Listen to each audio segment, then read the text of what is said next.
Channel நேயர்களுக்கு இனிய வணக்கம். கடந்த சட்டமன்ற கூட்டத்தொடர் ஜூன் 2024 19,260 ஆசிரியர் பணியிடம் வரும் கல்வியாண்டில் நிரப்பப்படுறதா அறிவிப்பு வெளியிடப்பட்டிருக்கு. அதில் நிச்சயமாக முதுகலை ஆசிரியர் பணியிடம் இடம்பெறும். ஒவ்வொரு வருடமும் முதுகலை ஆசிரியர் பணியிடம் எவ்வாறு நிரப்பப்படுகிறது, அதில் என்ன கல்வி தகுதி அப்படிங்கிற பற்றின ஒரு முழுமையான தகவல்களை இந்த காணொலியில் நாம் காண இருக்கிறோம்.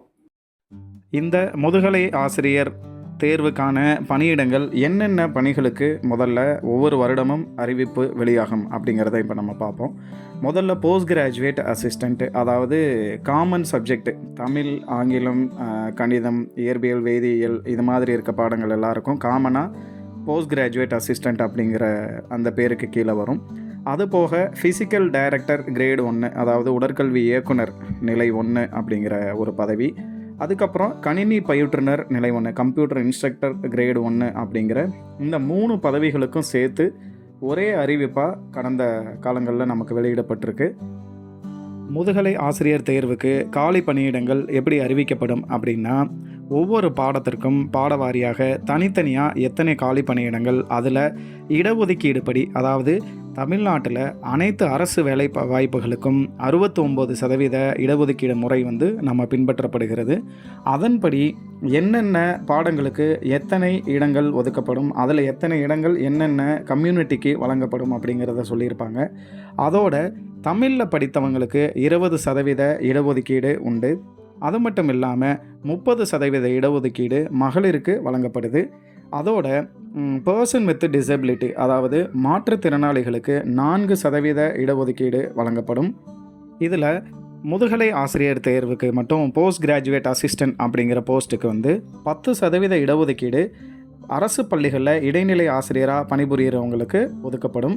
அது மட்டும் இல்லாமல் இந்த ஃபிசிக்கல் டைரக்டர் கிரேட் 1 அப்படிங்கிற போஸ்ட்டுக்கு ஒரு 3% இடஒதுக்கீடு ஸ்போர்ட்ஸ் பர்சனுக்கு வழங்கப்படும். இதுதான் முதுகலை ஆசிரியர் தேர்வுக்கு விண்ணப்பிப்பவர்களுக்கு சில தகுதிகள் தேவை அப்படின்னு அறிவிப்பாணையில் சொல்லியிருப்பாங்க. அதில் முதல்ல என்ன தகுதி அப்படின்னு பார்த்தோம் அப்படின்னா, அவர்களுடைய வயது இதற்கு முன்னாடி 40 வயது அப்படின்னு ஒரு முறை சொல்லியிருந்தாங்க. அதுக்கப்புறம் ஒரு ஒன் டைம் ரிலாக்ஸேஷன் மாதிரி 45 வயது பொது பிரிவினருக்கு, 50 வயது மற்ற பிரிவினருக்கெல்லாம் சொல்லியிருந்தாங்க. இப்போ இறுதியாக சொல்லியிருக்கிற வயது வரம்பு என்ன அப்படின்னு பார்த்தோம்னா, பொது பிரிவினருக்கு ஜென்ரல் கேட்டகரி ஓசின்னு சொல்லக்கூடியவர்களுக்கு 53 வயது வரை விண்ணப்பிக்கலாம்.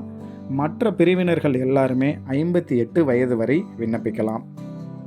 படிப்புக்கான தகுதி அப்படின்னு பார்க்கும்போது 10வது 12ஆம் வகுப்பு, அதற்கு பிறகு ஒரு டிகிரி 3 வருடம் படித்திருக்க வேண்டிய படிப்பு, அதற்கப்புறம் பிஜி, அதுக்கப்புறம் பிஎட் அப்படிங்கிறத அவங்க சொல்லியிருக்காங்க. அதாவது 10+, 2+, 3+2 ப்ளஸ் பிஎட் 1 வருட கல்வியாகவோ 2 வருட கல்வியாகவோ பிஎடை முடிச்சிருக்கணும் அப்படின்னு சொல்லியிருக்காங்க.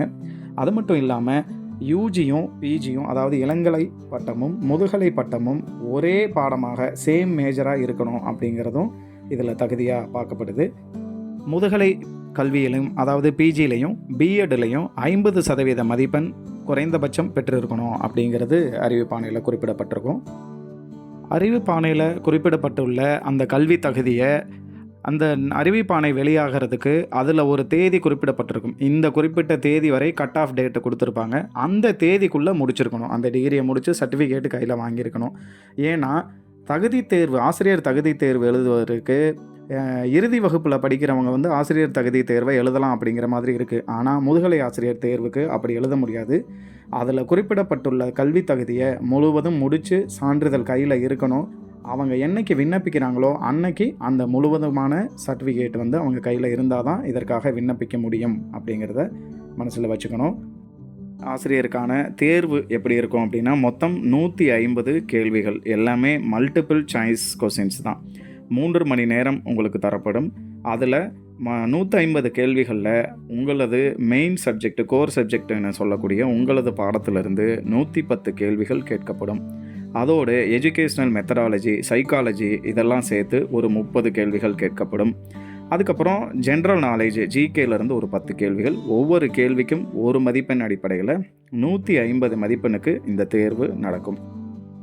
இதில் கணினி பயிற்றுனர் நிலை 1க்கான தேர்வில் மட்டும் 150 கேள்விகளில் 130 கேள்விகள் தங்களது பாடம் சார்ந்ததாக இருக்கும்.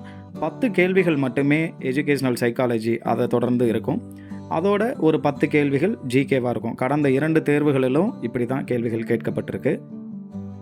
இந்த முதுகலை ஆசிரியர் தேர்வில் குறைந்தபட்ச மதிப்பெண் ஒரு வேலைக்கு எடுத்துக்கொள்ளப்படும் அப்படின்னா அது 50% மதிப்பெண்ணுக்கு மேலே இருந்தால் தான் அந்த வேலைக்கு அவர்கள் எடுத்துக்கொள்ளப்படுவார்கள். ஒருவேளை இந்த காலி பணியிடம் அதிகமாக இருக்குது, ஆனால் தேர்ச்சி பெற்றவர்கள், அதாவது 50%க்கு அதிகமானவர்கள் நிறைய பேர் இல்லை அப்படின்னா அந்த 75க்கு கீழே எடுத்தவங்கள வந்து வேலைக்கு எடுத்துக்குவாங்களா அப்படின்னா கண்டிப்பாக இல்லை. ஏன்னா குறைந்தபட்ச மதிப்பெண் அப்படின்னு ஒன்று ஃபிக்ஸ் பண்ணிட்டாங்க. ஸோ 75 மதிப்பெண் எடுத்திருந்தால் தான் அவர்கள் அந்த வேலைக்கு தகுதி. அதில் சில ரிலாக்ஸேஷன்ஸை வந்து கொடுத்துருக்காங்க. எஸ்சி ஏக்கு வந்து பிரிவினருக்கு 45% மதிப்பெண் எடுத்திருந்தால் போதும். அதாவது 67.5 மதிப்பெண் எடுத்திருந்தால் அவர்கள் தகுதி பெற்றவர்களாக கருதப்படுவார்கள். அதுபோக எஸ்டி பிரிவினருக்கு 40% மதிப்பெண் பெற்றிருந்தால் போதுமானது, அதாவது 60 மதிப்பெண். முதுகலை ஆசிரியர் தேர்வுக்கான அந்த வினாத்தாளில் கேள்விகள் எந்த மொழியில் கேட்கப்படும் அப்படின்னு பார்த்தோம் அப்படின்னா, அதாவது மொழி பாடங்களான தமிழ் மொழி வினாத்தாள் வந்து தமிழில் தான் இருக்கும். ஆங்கில மொழி பாடத்திற்கான வினாத்தாள் வந்து ஆங்கிலத்தில் தான் இருக்கும். அதுபோக biochemistry, Indian culture, home science, microbiology, computer instructor, அப்புறம் ஃபிசிக்கல் எஜுகேஷன், இந்த பாடங்களுக்கு வினாத்தாள் ஆங்கிலத்தில் மட்டுமே வரும்.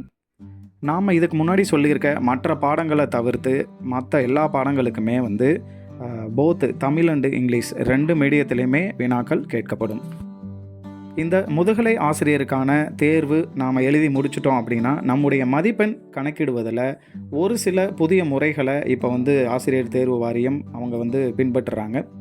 என்ன அப்படின்னு பார்த்தோன்னா, நார்மலைசேஷன் ஆஃப் த மார்க்ஸ் அப்படின்னு ஒரு கான்செப்டை வந்து இப்போ அவங்க ஃபாலோ பண்ணுறாங்க.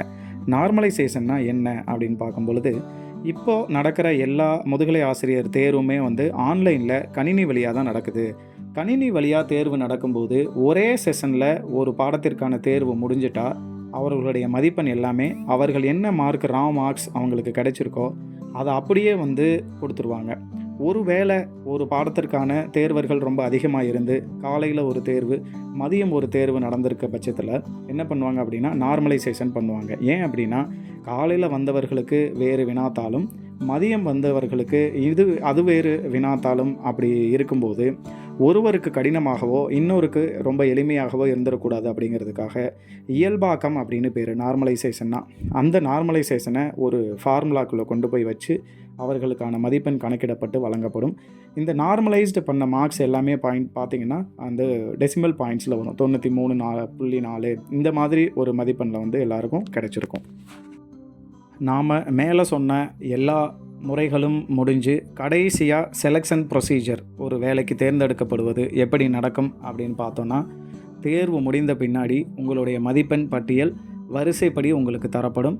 அதில் வந்து ரிசர்வேஷன் பாலிசி படி கட் ஆஃப் மதிப்பெண் படி உங்களுடைய தேர்ந்தெடுக்கப்பட்ட பட்டியல் வெளியிடப்படும். சான்றிதழ் சரிபார்ப்பு நடக்கும். முக்கியமாக ஒரு தேர்வு, அதுக்கப்புறம் சான்றிதழ் சரிபார்ப்பு, இந்த 2 ப்ரொசீஜர் தான் முதுகலை ஆசிரியருக்கு. மற்றபடி மற்ற தேர்வுகளில் நடக்கக்கூடிய அளவுக்கு வந்து இன்டர்வியூவோ இந்த மாதிரி எந்த ப்ரொசீஜரும் கிடையாது. இதில் ஒரு இடத்திற்கு, ஒரு காலி பணியிடத்திற்கு சான்றிதழ் சரிபார்ப்புக்கு 2 பேரை கூப்பிடுவாங்க. அதாவது 1:2 அப்படிங்கிற ஒரு செலெக்ஷன் லிஸ்ட்டு வெளியிடுவாங்க. சான்றிதழ் சரிபார்ப்பு கடந்த 2 வருடமாக 2 அந்த ஆசிரியர் தேர்வில் என்ன நடக்குது அப்படின்னா, ஆன்லைனில் உங்களுடைய சான்றிதழை நீங்கள் வந்து பதிவேற்றம் செய்யணும். பதிவேற்றம் செஞ்சுட்டு அதற்கப்புறம் ஒரு நாள் நேரடியாக போய் உங்களுடைய சான்றிதழை சரிபார்த்து அதன் பின்பு இறுதியாக உங்களுக்கு தேர்ந்தெடுக்கப்பட்ட ஒரு பட்டியல் வெளியிடப்பட்டு உங்களுக்கு வந்து கவுன்சிலிங் நடத்தி பணி வாய்ப்பு வழங்கப்படும். இதில் தேர்ந்தெடுக்கப்படக்கூடிய ஆசிரியர்களுக்கு முதல் மாத அடிப்படை சம்பளமாக 36,900 ரூபாய், இது வந்து பேசிக் சேலரி அப்படின்னு சொல்லுவாங்க, அது வழங்கப்படும். ஸோ இதுதான் நாம் இதுவரைக்கும் பார்த்துட்டு இருந்த இந்த முதுகலை ஆசிரியர் தேர்வுக்கான அதிகபட்ச எல்லா தகவல்களுமே நாம் இந்த காணொலியில் கொடுத்துருக்கோம். ஸோ இது போல் இன்னும் நிறைய தகவல்கள், அதோடு வந்து நம்ம கல்வி உளவியல், அதில் நிறைய பாடத்தலைப்புகளில் உங்களுக்கு சில விளக்கங்களையும் நாம் வழங்க இருக்கிறோம். அதனால் இந்த நம்ம RRR சேனலை நீங்கள் எல்லோரும் சப்ஸ்கிரைப் பண்ணுங்கள். உங்கள் நண்பர்கள் எல்லாருக்கும் இந்த வீடியோவை ஃபார்வேர்ட் பண்ணுங்கள். தேர்வுகளில் கலந்து கொண்டு அனைவரும் வெற்றி பெற நம்ம சேனல் சார்பாக என்னுடைய வாழ்த்துக்களை தெரிவித்துக் கொள்கிறேன். நன்றி.